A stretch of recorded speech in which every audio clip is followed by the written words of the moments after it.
Good afternoon. We would like to welcome everyone to the Museum of the Albemarle.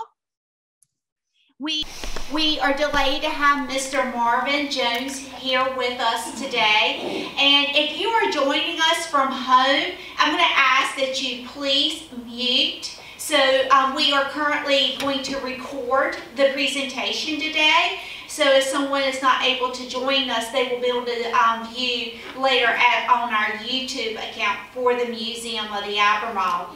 But again, we would like to welcome Mr. Jones. We are delighted that he is here with us. And of course, he is talking about the Chowanokes.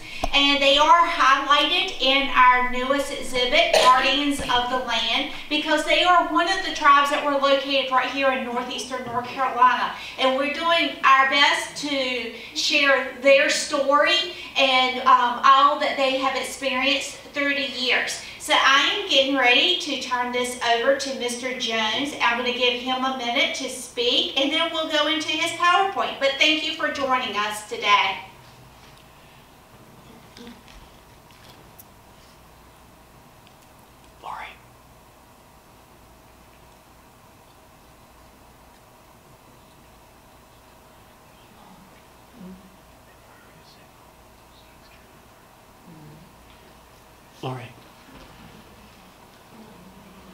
Good afternoon. Again, thank you all for coming.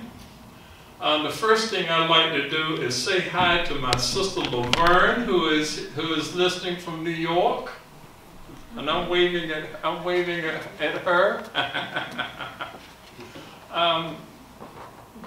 It really means a lot to give this presentation. I grew up in Hertford County, not Little Hertford as we call it, between here and Elizabeth City, but between here and Edenton. But Hertford County is up the Chowan River, west of the Chowan River, and my story centers in Hertford County, Bertie County, and Gates County, and I'm ready to share.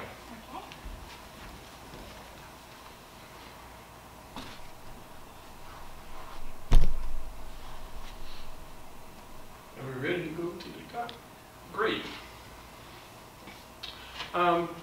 First thing is, I represent the Chowan Discovery Group. Our mission is to research, document, preserve, and present the 430-plus year history of the Western Triangle. Our people are mainly mixed race, been landowning since 1741. And I grew up in the Western Triangle and found a lot to be said for the area, and a lot of history and a lot of lessons that can be imparted to America about the Western Triangle. Our website is chowandiscovery.org. We have a new version of the site with a lot of new information. We'd love for you to visit it, and more will be added as we go along. We started in 2009. We launched ourselves with a stage production on the Western Triangle that was 70 minutes long.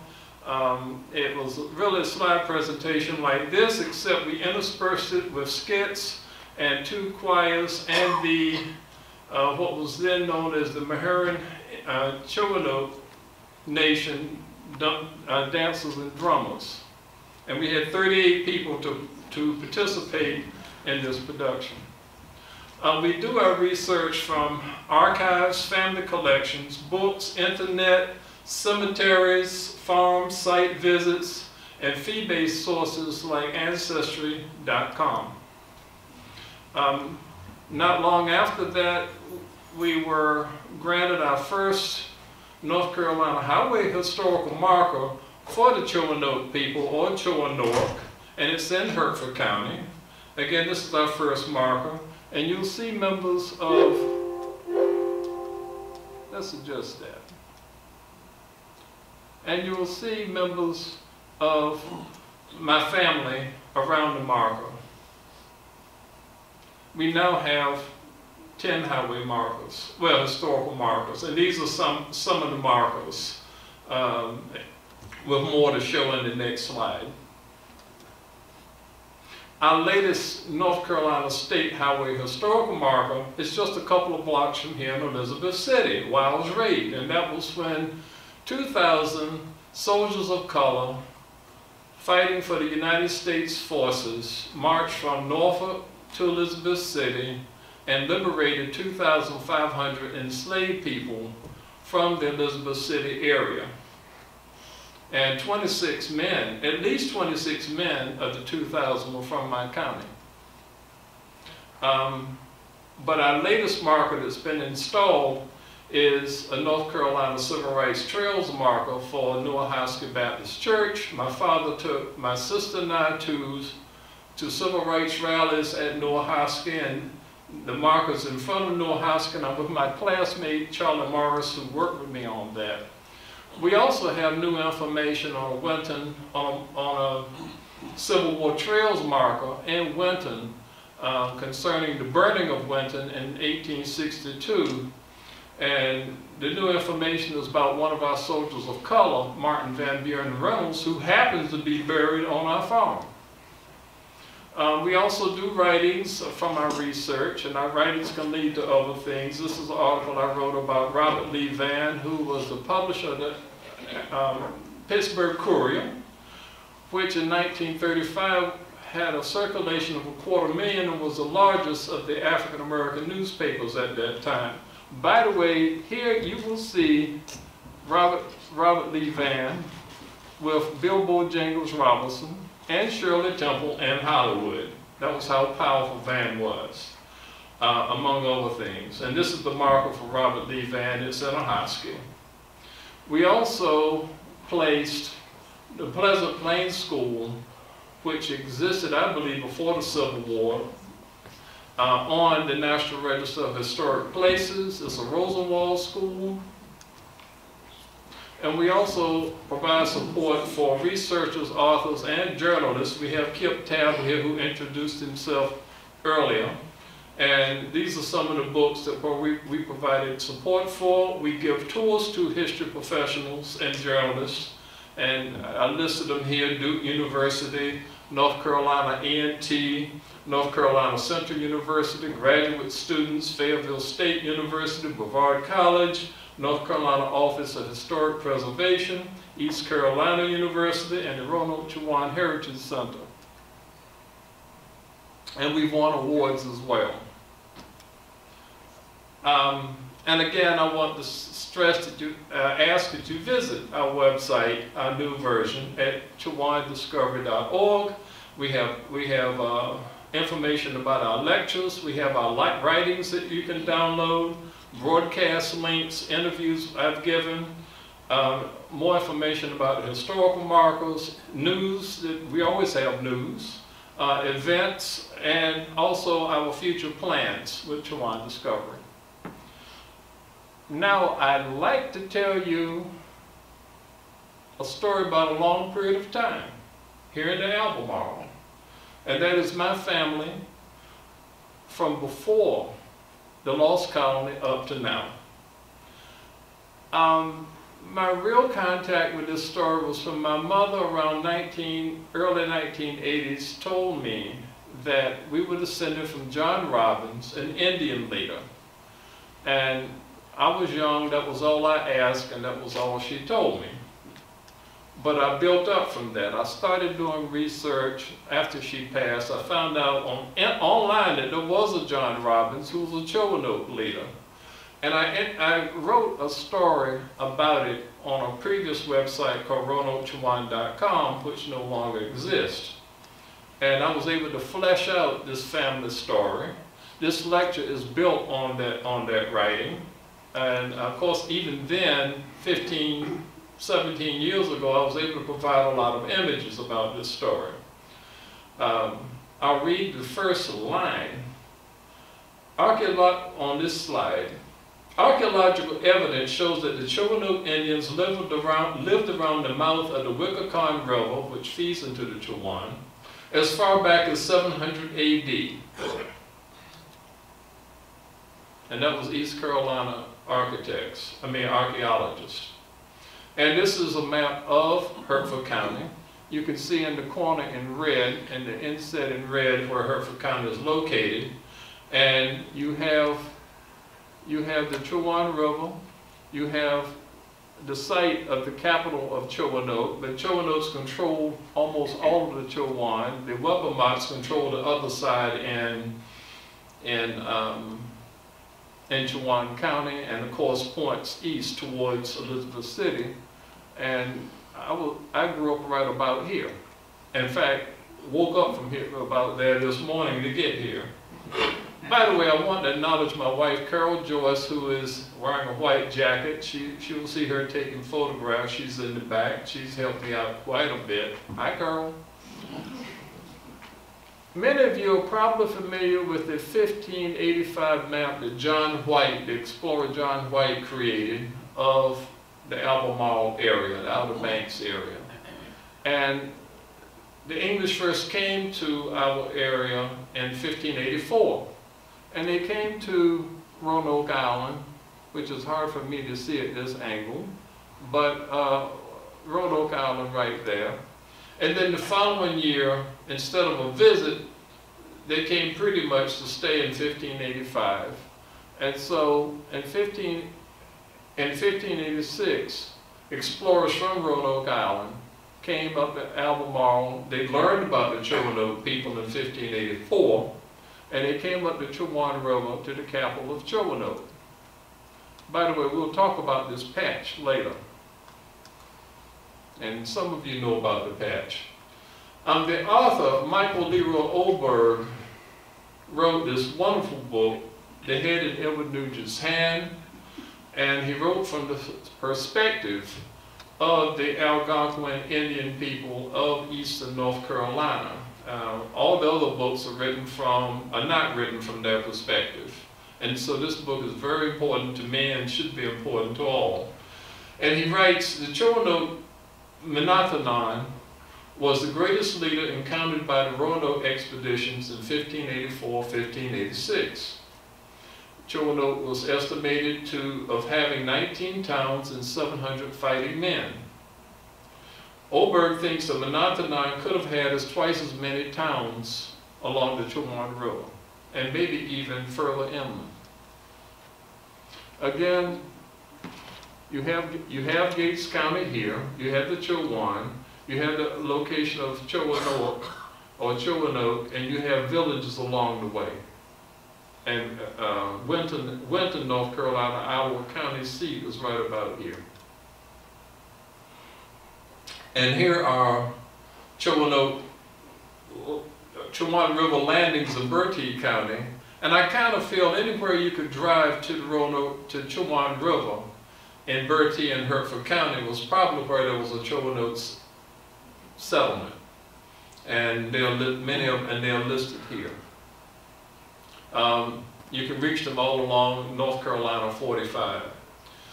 When you go to the Roanoke Island Festival Park in Manteo, you can go inside, pay your fee, and you can see replications of an Algonquian village. The Chowanokes and the Wepamoks, the Roanoke people all had the Algonquian language, Indian language.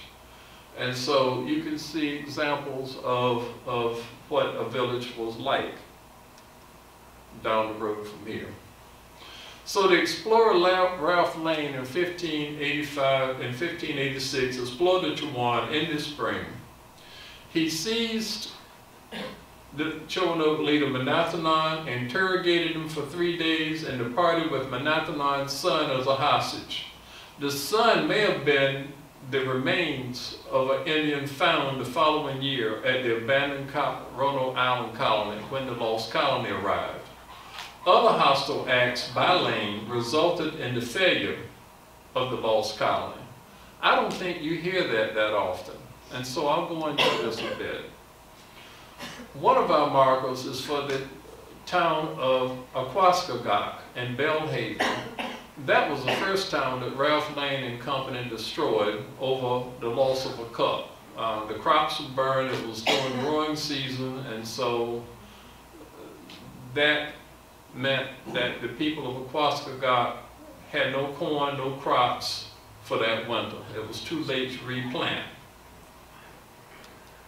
Another marker was Descendant, which was across the Roanoke Sound from Roanoke Island. They were the first people, the Roanokes, to welcome the 1584 and 1585 expedition that Ralph Lane and John White were in. But by the end of that year, by 1586, by the end of the year's stay, Ralph Lane had attacked Descendant. His people had killed the leader and beheaded him. That's why the book is called The Head in Edward Nugent's Hand. It was Edward Nugent who beheaded the leader. And so these atrocities, burning a village, attacking one village, attacking another village and killing its leader, which everybody in eastern North Carolina had to learn about. All eastern Indians had to hear that story. And then taking the hostage of the Chowanoke leader, that set a bad stage for the lost colony. Before then, Ralph Lane arrived, they were friends. When the lost colony arrived, everybody viewed the English as enemies, deadly enemies. Plus, you had diseases that were inadvertently brought by the English. Now, if you see this patch on this 1585 map, at the time I was designing a flyer for the Chowanoke marker, I took a closer look at that patch and I said, here you have the Chowan River and the Roanoke River meeting at the Albemarle. That is a crossroads. You all know of Hampton Crossroads, where all these waters meet. The James River, the Nansemond River, the Chesapeake River all meet. But this is another crossroads. Why is there no village? You see Chowanoke up here. Why is no village on that map? That's because it's under the map. And there was the outline of a fort under this map discovered about 6 months after I noticed it. And I said, like I said, there's a village here. It's like saying that there can't be a New York on the Isle of Manhattan where the Hudson and the Atlantic meet. Impossible. That there can't be a Philadelphia on the Delaware River, which shortly flows into the Atlantic. It's impossible. There has to be a village there. And so I wasn't surprised when they finally found that there was evidence of something under the map. Again, inadvertent diseases brought by contact with the English explorers decimated much of the Carolina Algonquian population. We're talking about over 50%. Encroachments by native nations from the west who took advantage of their weakened position, and colonists to the east weakened the Chowanokes, reducing them from 19 towns or more to perhaps one on the Bennett's Creek area in Gates County, across from Hertford County. This is a 1657 map, the Cumberland map, and you will see the Outer Banks, you will see Roanoke Island right about there, I think. And again, I'm seeing it at a oblique angle. And we will see an inset right about this area next. All right, we're now looking, this map is facing pretty much west. Up is west. The Chowan River, you see the Wickacon, you'll see a town called Wahanock, and Wahanock is the site of Winton, our county seat. You will see Tiancassi, which is Chowan Beach. That was a beach that was for people of color. In my day, my sister and I our parents would take us to Chowan Beach. And pretty much at Chowan Beach is the Meherrin River going west, which is up in this picture. Because of encroachments, in 1676, between the Chowan River and Dismal Swamp, there was a Chowan River War, which is almost never mentioned in North Carolina histories. It was the first colonial war against Indians. It sustained. It covered a period of about 2 years, and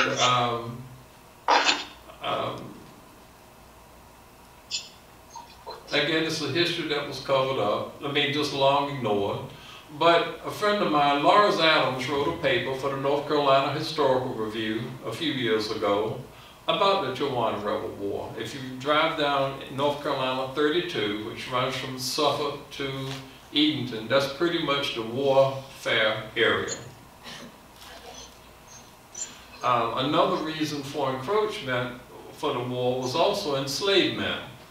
In the Albemarle region in 1710, most enslaved people were Native Americans, according to the late historian Lindsay Butler, who just passed. Quote, several members of the Robbins family of Virginia, just across the border, descendants of Indian women brought to Virginia by traders, brought to Virginia from North Carolina, that is, between 1682 and 1748, brought suit in April of 1772 against persons who held them in slavery, quoted by Paul Hennig. If those of you who know about the Tuscarora War around 1712, 1711, 1717, that was a big issue of the Tuscarora War, was enslavement of Tuscaroras. However, because the Chowanokes were outnumbered, during the time of the Tuscarora War, they assisted the English in the war. But during the war, their crops and land were taken from them. While they're assisting the English, their rights, their livelihoods, their land is being taken from them by the very people that they are assisting in this war. Injustice. Also around that time, the missionary Edward Mashburn approached the Chowanoke leader Thomas Hoyter about educating Chowanoke children at Mashburn School in Sarum and Gates County. Now we get into my knowledgeable part of the family. John Robbins, born, say, 1700, was one of Chowan County Indians. Chowan County by that time was on the other side, the west of the Chowan River. He was one of the Chowan County Indians who sold their land on Bennett's Creek in 1734 in part of Chowan County, which later became Gates. And there were other leaders like James Bennett and others. This is a 1733 document where John Robbins, you see his mark here, he is my direct ancestor, wrote a promissory note to another Native Indian named Thomas Duran, and there was a dispute about John Robbins paying him back. I guess he had to pay him back. And during the next 17 years, the Chowans made several land sales. A lot of these land sales were forced, having to pay taxes in corn on land that couldn't grow corn. You know, the taxes had to be paid in one currency, but that land didn't produce that kind of currency. Other kind of legal or illegal manipulations forced Chowanokes to constantly having to give up land.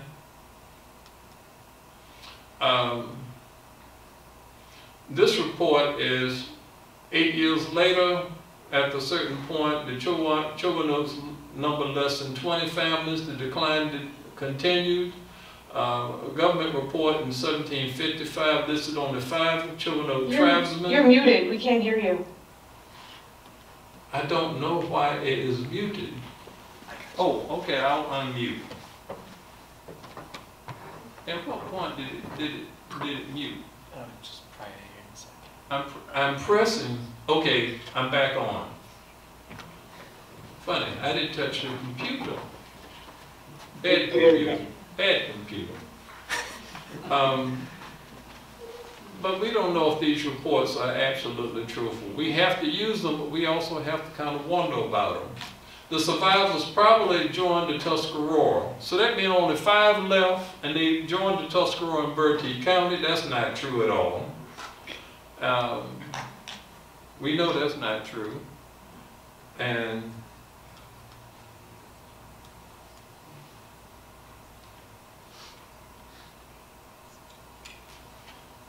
seems like this is no longer advancing.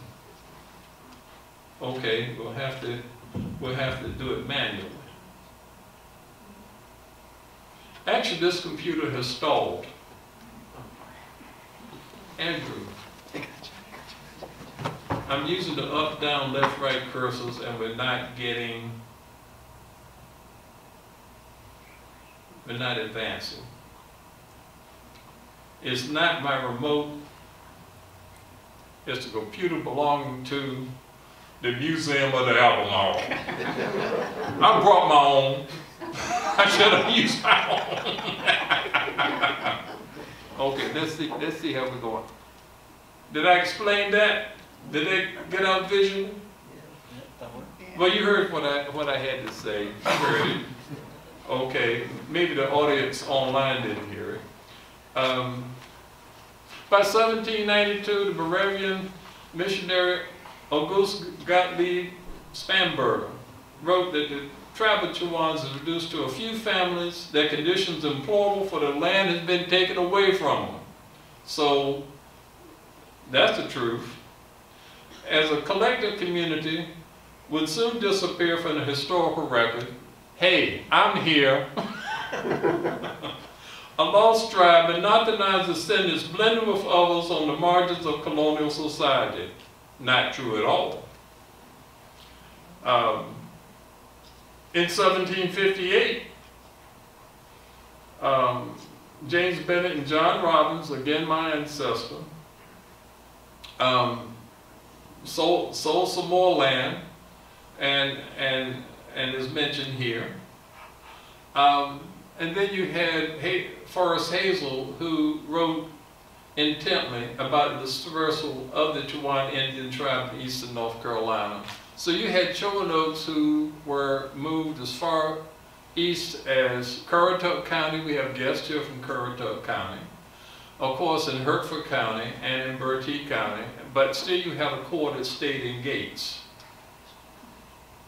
Again, you had James Robbins, who is probably the grandson or great-grandson of John Robbins, was among 8 members of a family named as buyers of 30 acres. Buying land now, trying to come back. Near the old Indian patent line, trying to buy their land back. And the land was in line of children of Nan Robbins. And so he was the head of 15 other free people of color and a white woman in 1790 and a white woman in 1800. That means they were probably married. I have a white great-great-great-grandmother. Unfortunately, the census doesn't mention the names of women and children. And of course, his household was smaller in 1810. But can you imagine having a family like that, 16 in one household? One of them was a white woman back then. In 1790, James Robbins and others sold land for $100 for the last remaining 400 acres of the original tract of 11,300 acres near Bennett's Creek and Chowan Creek, which I think is Catherine Creek, granted to the Chowan Indians in 1724. Leaving a parcel of Indian women which is mixed with Negroes, there is now several freemen or women of mixed blood, and aforesaid has descended from the said Indians. And they behaved themselves in the late contest with Great Britain as good and faithful soldiers. And James Robbins was a good and faithful soldier. This is the pay he received, the pay voucher he received for his, in 1782, for his service in the Revolutionary War. That means that my sister and my daughter could join the DAR should they choose to. Again, Robbins is listed in the 1790, 1800, 1810 census as head of the household. And in 1810, it appears that a lot of members from that 1790 household were living around it. You have James Robbins here, you have Dorcas Robbins at the top, who I'll mention, and you have Nancy Robbins, who is my 3rd great-grandmother. I got to meet who's a descendant of Darkus Robbins, and he let me review his box of papers, which we are holding, of the Robbins family. And we are at the 1586 site of the capital of Chowanoke, outside of Harrisville, North Carolina. A daughter, Fanny Robbins, was living in Gates County in 1794. Oh, going back to that 1790, they said the Chowanokes were just a few women living with Negroes, but the census information is different. They show men, including James Robbins, including James Robbins. And they mentioned other men like Charles Robbins and William Henton. There were Beasleys all during that time. They mentioned Jethro Robbins during that period as well. So the part about just women living with a few Negro men and no Chowanoke men at all is false. But in addition to taking on English and Christianity, there was also racial blending going on with Europeans and Africans. So their identities were changing as well. The last sale of Chowanoke communal land in 1821 was 1821. However, the Chowanoke, particularly in Gates County, continued to grow and adapt. 10 years later, you had the Nat Turner Rebellion, just north of Gates in Northampton County in Virginia, in August 21st, 1831. Whenever we drive between Washington and Hertford County, we pass this highway marker for the Nat Turner Rebellion. The marker helped me realize when I was going through Robbins' family papers that this document, the oldest document in my family, had everything to do with the Nat Turner Rebellion. And it belonged to my great-great-grandfather, Noah Robbins, who was the son of Nancy Robbins. The document states, Noah Robbins, a man of color, hath made application to this court to grant him a certificate certifying that he is a free man and a native of this county, Gates County, and in proofs being rendered to that effect, it was then in their order that the clerk of said court should give to said Noah Robbins a certificate certifying that he is a free man of color and a native of said county and is entitled to all the rights and privileges of free people of color, given under my hand and seal of office the 25th day of August Anno Domini in 1831. This is 4 days after the Nat Turner Rebellion. This document was required of all free people of color in North Carolina all along, but many of them didn't get it until they needed it. He needed it because there was a great backlash in Virginia and North Carolina all the way down to South Carolina from the Nat Turner Rebellion. And so he needed it to save his life, his household, and everything. This document has been through 7 members of my family, and I now have the document. Also, it says he's entitled to all rights and privileges of free persons of color. Well, one of those privileges that was not allowed at that time wasn't always enforced. Free people of color were not allowed to have more than 1 dog at that time. That was a North Carolina law. So if your dog was giving birth to puppies, how do you handle that? I said that for your entertainment, but also in all seriousness. Rights and privileges. 4 years later, free men of color, including Noah Robbins, lose the right to vote in North Carolina. It would take over 30 years and a war to restore that right to men of color. And then you had the Civil War in the Chowan River area. You know that the United States Navy came up to Albemarle after taking Roanoke Island and Elizabeth City and Edenton. And then they go up to Chowan. And they control the river from February of 1862 up to this, the United States retakes it and controls it up to this day. This reseizure of the river provides escape from enslavers, whether you are enslaved or free, who were fighting against the United States. Men of color began enlisting in the U.S. Army the following year. At least 8 Robbins men served in the war. 5 are discussed here. And these 5 members served in Virginia, South Carolina, Florida, and Texas. They really got around. Major Parker David Robbins and his brother Quartermaster Augustus Robbins, they went on after the war to serve in the North Carolina General Assembly. United States victories opened new freedoms for Chowanokes.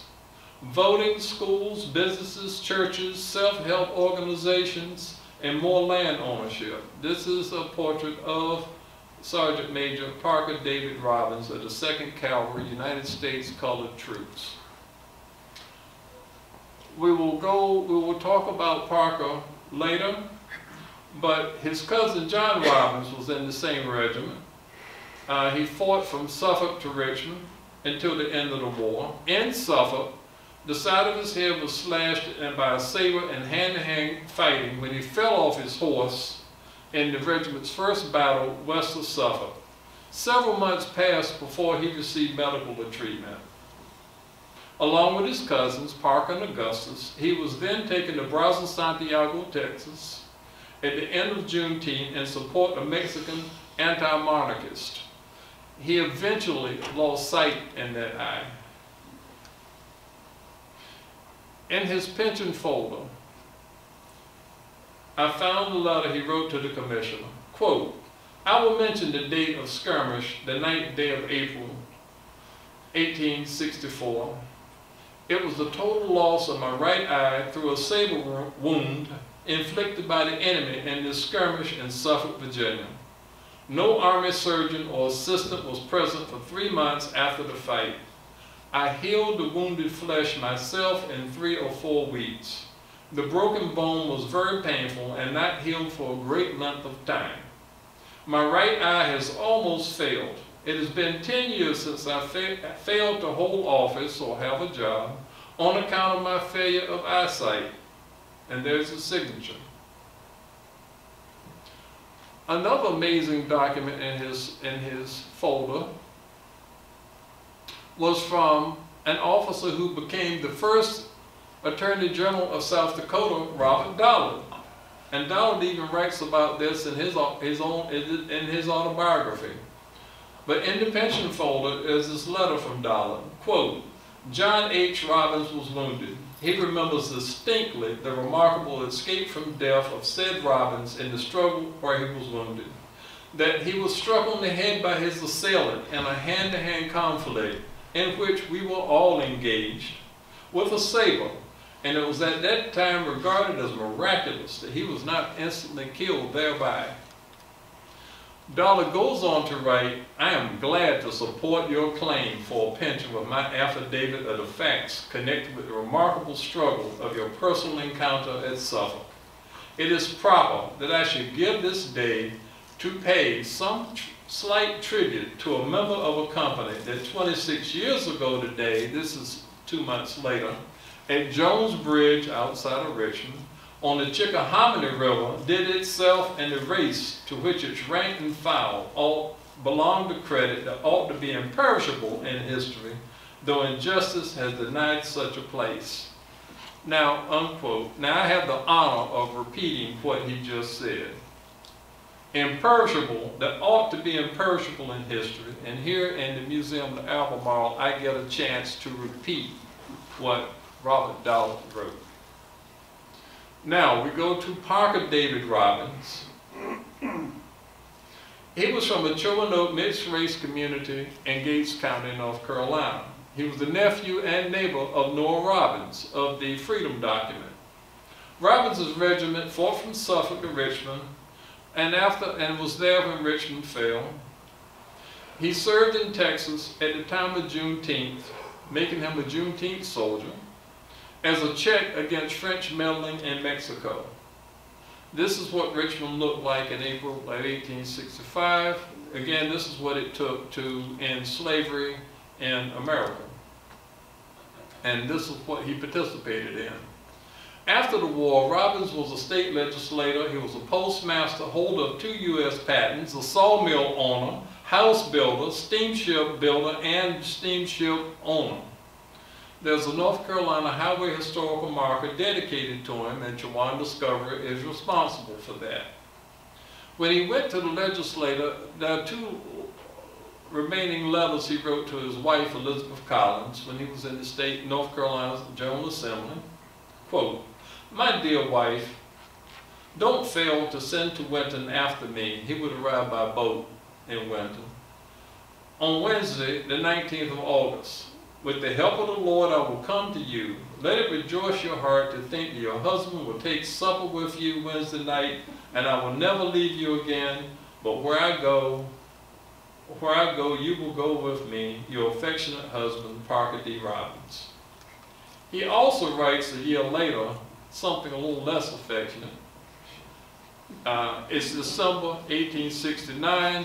Some of you know that is hog killing time. Quote, "Kill my pork on Monday the 15th. Keep the hogs in a close pen about 6 days before you kill them. Please inform me if you received a long leather-bound book, The Public Laws. If so, let me know. If not, tell Jackson to inquire at the office. If so, keep it. Your affectionate husband, Parker D. Robbins." Jackson, I believe, is my great-grandfather and Parker's first cousin, Andrew Jackson Robbins. I woke up on Andrew Jackson Robbins' farm this morning and came here. Jackson probably helped him with the killing of the hogs, being a farmer himself. Here's one of the patents that Parker was granted for a saw sharpening machine while he was postmaster. Also, when North Carolina Cultural Resources produces anything on the Civil War, they always mention Parker, and they always mention his photograph because he was the highest decorated soldier of color in the United States forces during the Civil War. And here's the marker that Chowan Discovery got for him in 2012, that was erected in 2012. And some of us, my Robbins cousin Jewel and her daughter, my cousin Linnell, the mayor of Magnolia, North Carolina, Dr. Stacy Blunt of Fairfield State, and myself at Parker's grave in Magnolia. Also for the occasion, 92 students in Duplin County produced art dedicated to the life of Parker Robbins. I was allowed to photograph all of them and return them. And then we go to Parker's brother, Augustus. He was a quartermaster sergeant enlisted with Parker. He too was in Richmond and in Suffolk and in Richmond. He was also in Texas. And after the war, sometime after Parker was no longer in the legislature, about 10 years later, he himself was in the North Carolina legislature.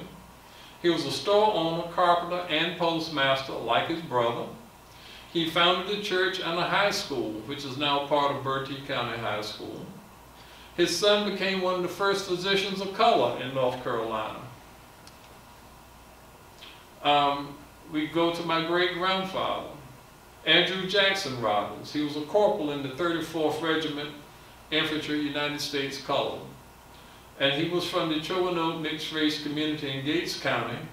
In April of 1864, in Morris Island at the mouth of Charleston's harbor, he and his brother Noah labored on forts that destroyed Charleston. And like I said, you had to destroy Charleston and Richmond to destroy slavery.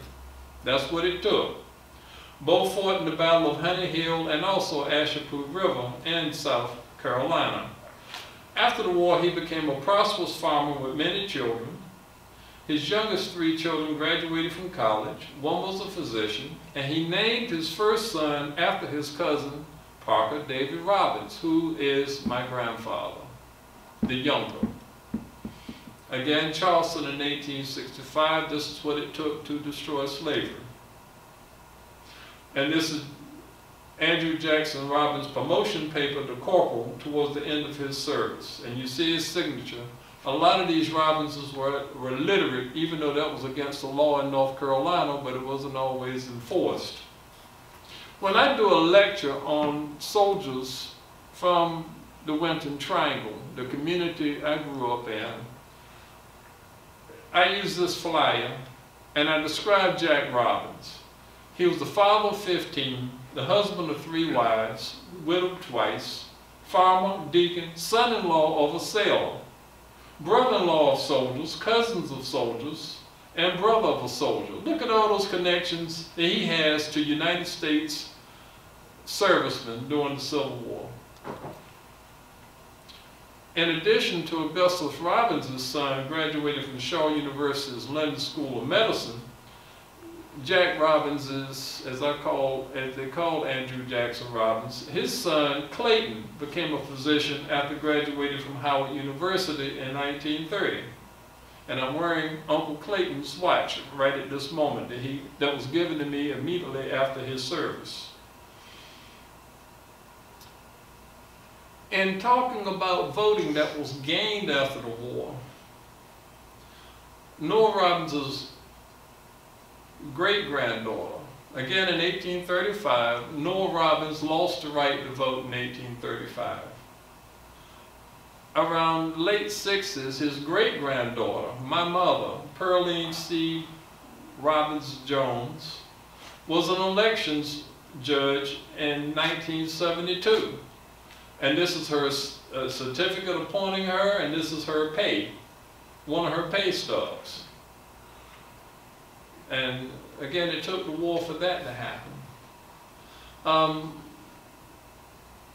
Jack Robbins' brother, Noah Robbins Jr., was also in the 34th Infantry. And they both served on those forts and fought together. And before the war, Noah received a pass from the Provost Marshal in Suffolk to take 2 children through the Suffolk Military District. A former military intelligence officer who was curator of the African American Civil War Museum, Harry Jones, told me that to have this document, the Robbinses had to be spying for the United States to get a pass from the Provost Marshal. On Noah Robbins' pension, quote, he contracted measles, resulting in disease in lungs as a consequence of the exposure and hardships then and there.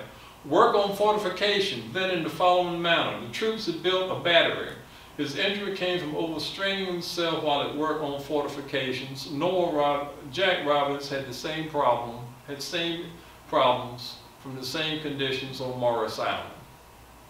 I wrote an article which you can download on the Chowan Discovery website about researching my family of soldiers on the Robbins side at the National Archives and Research Administration Center in Washington, D.C. Another interesting part about the marker ceremony was there were United States colored troop reenactors from Wilmington who came to the program, but also they frequently have Confederate women in mourning reenactors to join them. And I was told that one of the women was a Robbins descendant, Confederate widow in mourning. She's a Robbins descendant, Judy Ward, and that's us together at the marker. The 21st century is so interesting. Robbins went on to serve the military in other ways, from World War I with Walter Jenkins, with Willis Sanderman, who I'll talk about. At the top, my cousin Ron Robbins, who grew up down the road from me, my brother Doug Jones at the bottom, and Clayton Wiggins of Baltimore, who most of these are descended from Noah Robbins. A descendant from Noah Robbins' brother James, his grandson Willis Sanderlin, who was a fighter pilot, a Tuskegee Airman, and later became a dental professor at Harvard University. And I expect his daughter to be listening to this right now. Paula. Hi, Paula. James's brother, Willis's brother, James Sanderlin, was a civil rights lawyer and judge in St. Petersburg. During World War I,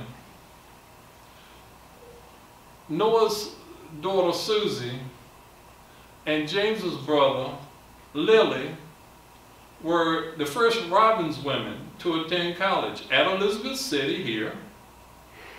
And again, Lily is the son of the Sanderlin brothers. And then among other women who led the way is my sister Eva Verne Jones, who has been is a retired corporate lawyer. She's retired vice president of TIAA CREF. Maybe some of you have your pensions with them. And she's also the Chowan Discovery board member.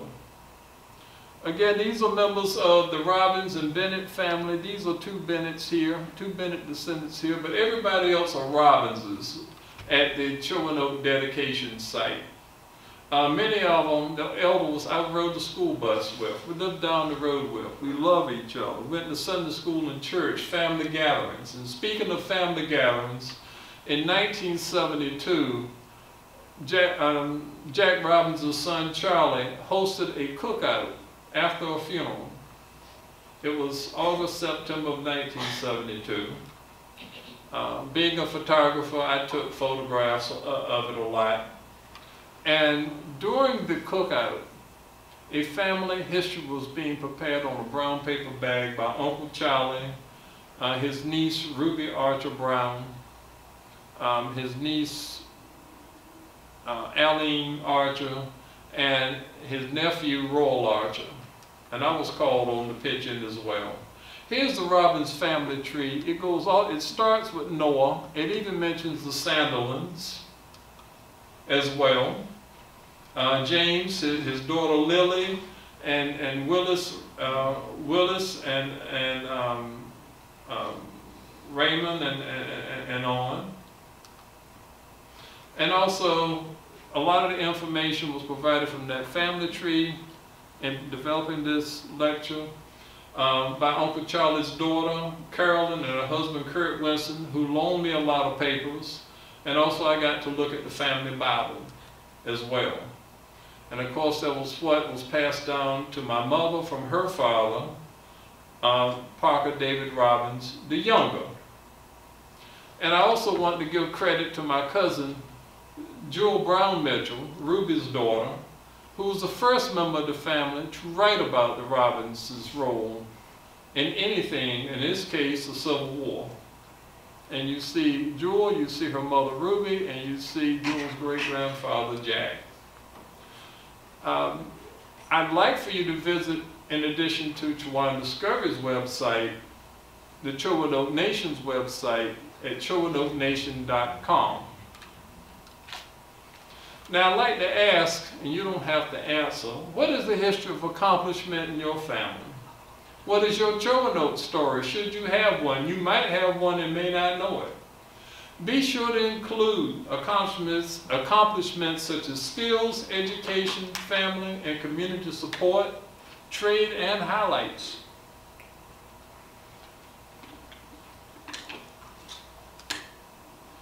And I want to thank you for giving me the chance of telling you this very personal and long and important story to the Albemarle. Thank you very much.